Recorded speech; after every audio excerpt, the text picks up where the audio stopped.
hapus air mata, Kau gantikan dengan permata yang indah.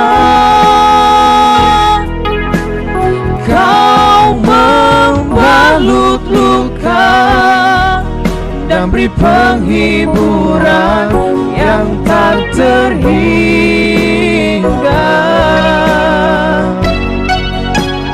Ku mau selalu bersamamu, hidup dalam anugerah yang terindah. Assalamualaikum, shalom, selamat malam semuanya. Saya mau membalas kolom komentar dari PT Micet Jalur Dajjal. Namanya aja udah ngeri saya. Nah, komentarnya seperti ini. Emang kalau nggak dibaptis nggak sah kekristenannya, Mbak? Jawabannya jelas tidak. Jadi orang yang mau mengikut Kristus syaratnya memang harus dibaptis. Dan saya percaya orang yang mau menerima Yesus tidak akan menolak. Bahkan tentu orang itu yang menanya duluan apa syaratnya gitu kan. Nah, sama halnya di dalam iman kepercayaan saya dulu, saya percaya, saya yakin semua agama itu punya syarat dan standarnya masing-masing untuk orang luar masuk ke dalam agama itu. Di dalam iman kepercayaan saya dulu, di dalam Muslim, untuk orang luar masuk agama Islam ya, orang itu harus mengucapkan 2 kalimat syahadat yang artinya mereka mengakui bahwa tiada Tuhan selain Allah dan Muhammad adalah utusan Allah. Sama halnya dengan kekristenan. Ya, orang luar yang mau menjadi pengikut Kristus, syaratnya ya mereka harus dibaptis. Ya, dan baptisan itu bukan serta-merta aturan dari gereja atau segala macam atau dari pendeta, enggak. Jadi baptisan itu memang sudah difirmankan dan itu memang perintah atas dasar perintah dari Allah itu sendiri, ya. Nah, di dalam Matius 28 ayat 18 sampai dengan 19, Yesus berkata,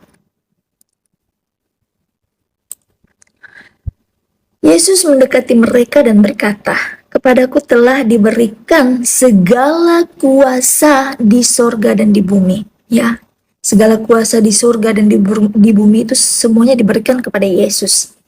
Lalu ayat selanjutnya, "Karena itu pergilah, jadikanlah semua bangsa muridku, dan baptislah mereka di dalam nama Bapa, Anak, dan Roh Kudus." Jadi orang yang mau mengikut Kristus ya harus dibaptis, ini perintah. Ya, perintah. Jadi kalau itu perintah harus kita lakukan dong. Dan baptisan juga tidak serta-merta dilakukan begitu saja.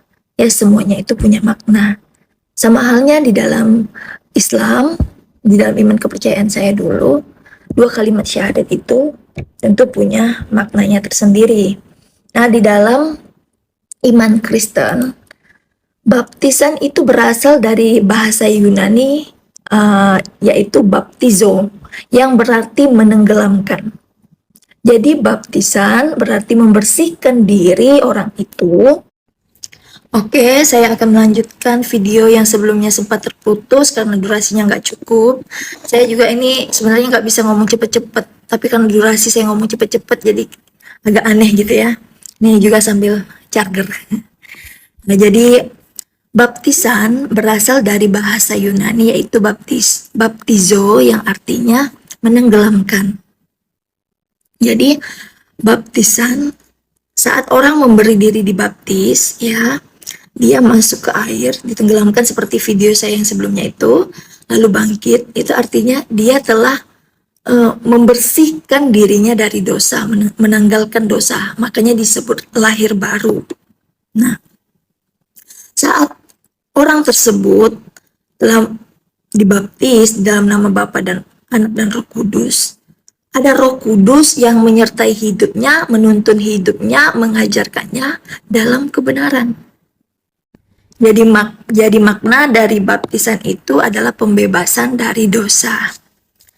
Di dalam Kisah Para Rasul 13 ayat 39 berkata, "Dan di dalam dialah setiap Orang yang percaya memperoleh pembebasan di dalam Kristus, di dalam Yesus.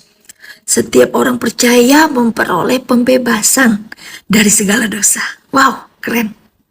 Yang tidak dapat diperoleh dari hukum Musa, dari hukum Taurat.